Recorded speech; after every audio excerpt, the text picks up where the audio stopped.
plummeted down through that weird sky towards a great turbulent ocean that roared and swelled, a ferocious sea that offered no hope of survival.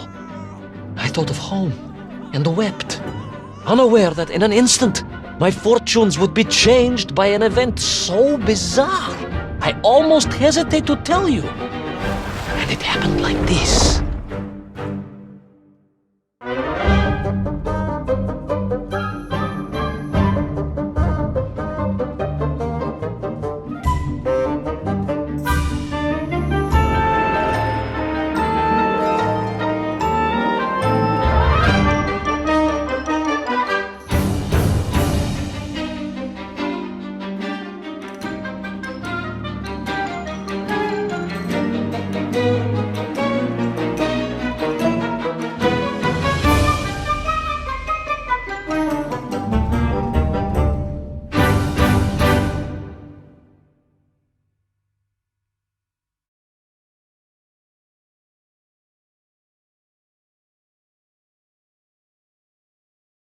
A giant whale? It was huge, General. You were swallowed by a giant whale. Yes, General. You look remarkably well for a man who was swallowed by a whale. I am blessed with a strong constitution, General.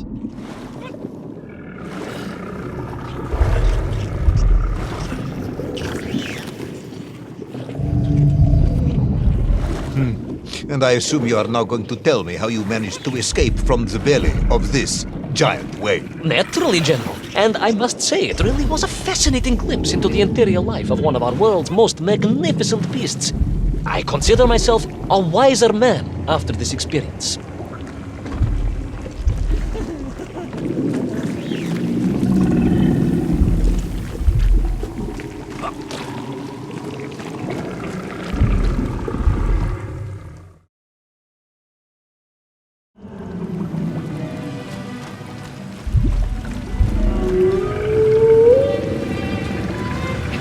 Ordinary place, General. I could perhaps deliver a lecture on the subject to Moscow University's Zoological Society, if you like. I only want to help. The Moscow University Zoological Society has, I suspect, better things to do than listen to the ramblings of a man who claims he was swallowed by a whale.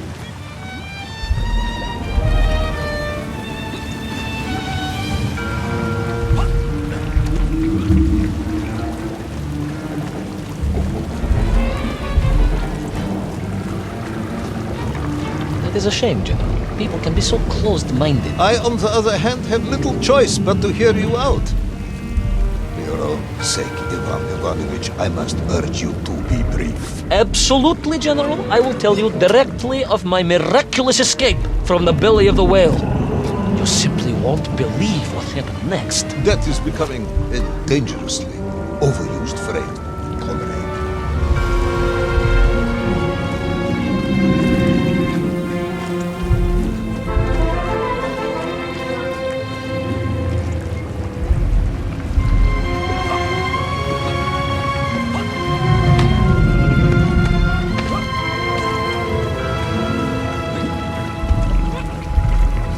And so I found myself deep within the whale's organs.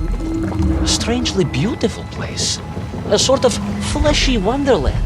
A glade of polyps and globules. A landscape as awe-inspiring in its way as the forests and mountains of Altai. Oh, my home, General, that I yearned and longed for, and my only hope, as I hope now, that I might one day see again. I think we're all longing for home at this point. Oh, with warm slippers, a mug of steaming Spitzin, and a roaring fire. Not far from home, trapped inside a monstrous fish with only the strange and evil-looking worms that infested its gut for company. With only one's dedication to one's country and mission to keep one from falling into despair. But no, General, I could not. I had to escape, to find Little Orpheus and my way back to the surface and home.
Worms, you say?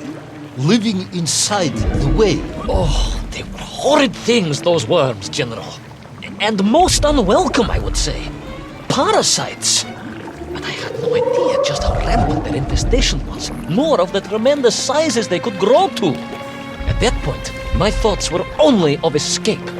And I had a plan. Yes, I'm sure you did.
They made your Nivirayatne whale sick.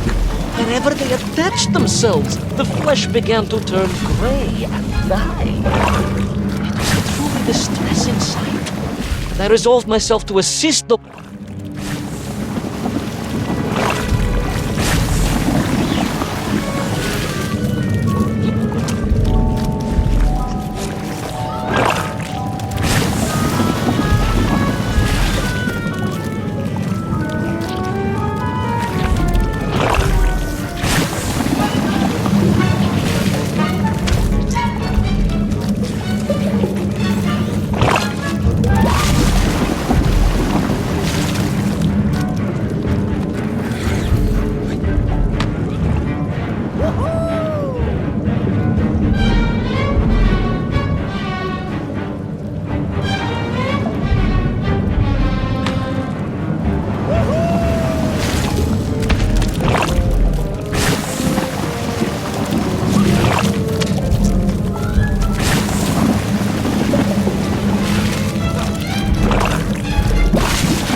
my mind, it was a simple plan, General.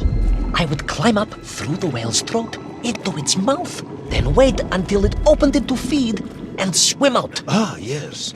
Brilliant, Ivan Ivanovich. Only one or two minor flaws with it.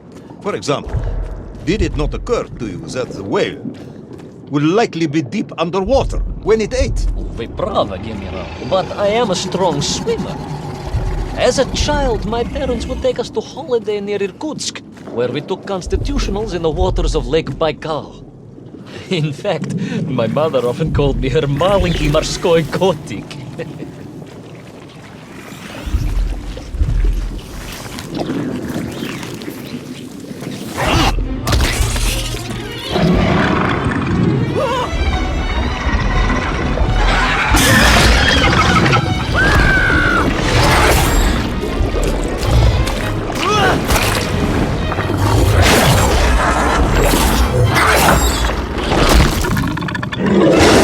A giant worm for a giant whale, huh?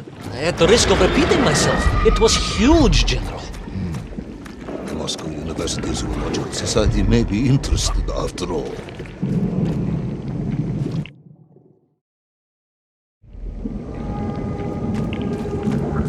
Let us take a moment, Ivan Ivanovich. Your ridiculous plan to escape through the mouth of the whale failing, you would now have me believe you had embarked on some misguided crusade to free it of the worm infestation. To what end, exactly? When one suffers, we all suffer, General.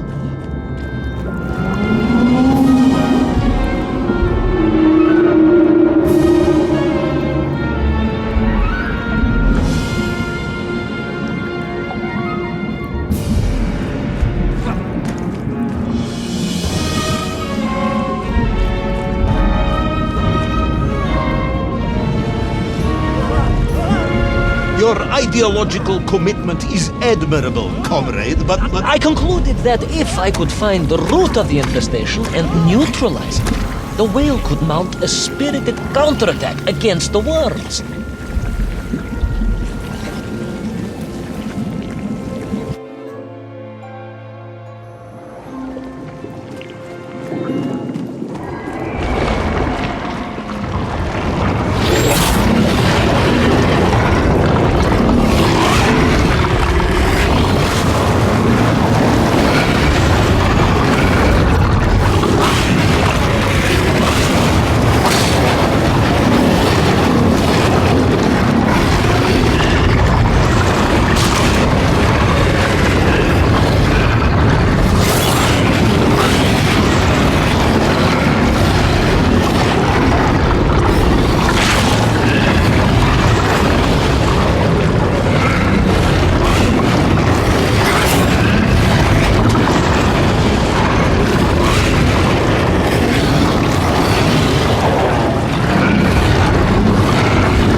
And then, victorious, the whale would surface to expel the remaining poisonous muck and slime from its body.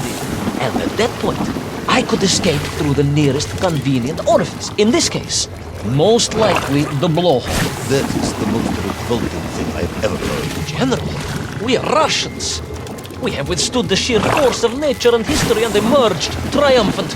An expedition through the nasal sphincter of a gargantuan whale is nothing to us.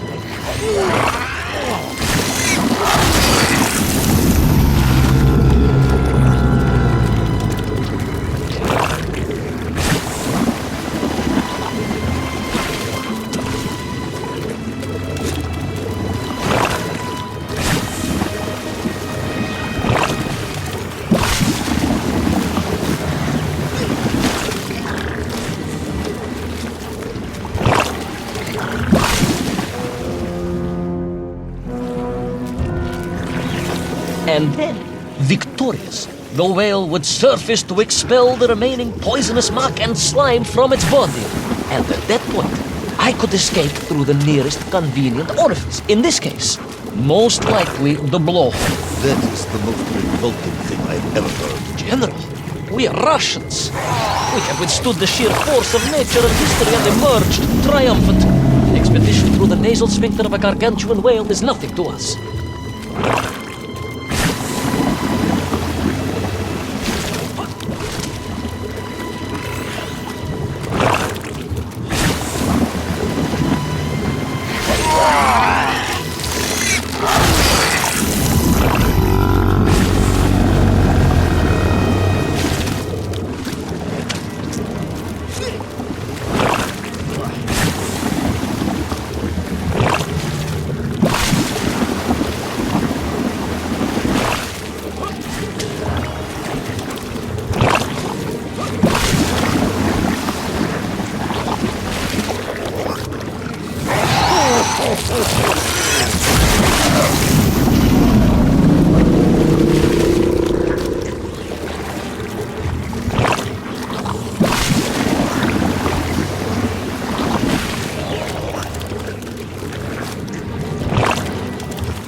I suppose you would have me believe that the whale was grateful to you.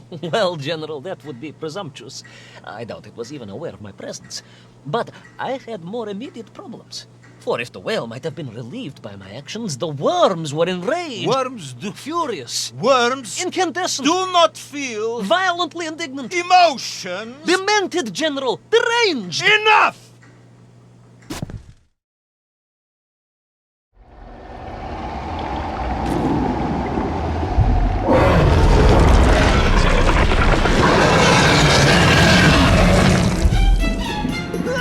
Where is Little Orpheus? Where is my bomb? Unless you are trying to dodge the whale swooped that as well. No, I did not, General. That would be absurd. No, Ivan Ivanovich, you are absurd. Your story is absurd. This whole ridiculous fairy tale is absurd.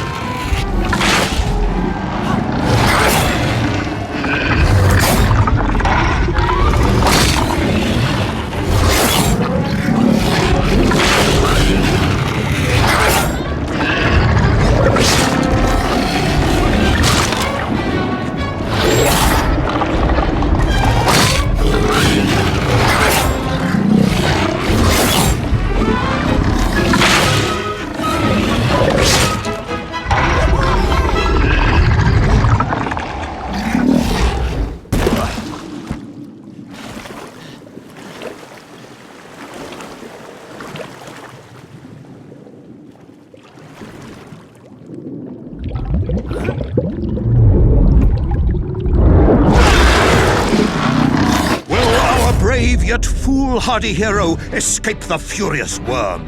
Will he be doomed to spend his days trapped in the innards of a bad-tempered cetacean? Where is the whale swimming to in such a rush, and what will it do when it gets there? Is the general about to lose his temper and order the cosmonaut shot? All of these questions and more must surely be answered in the next exciting episode of Little Orpheus!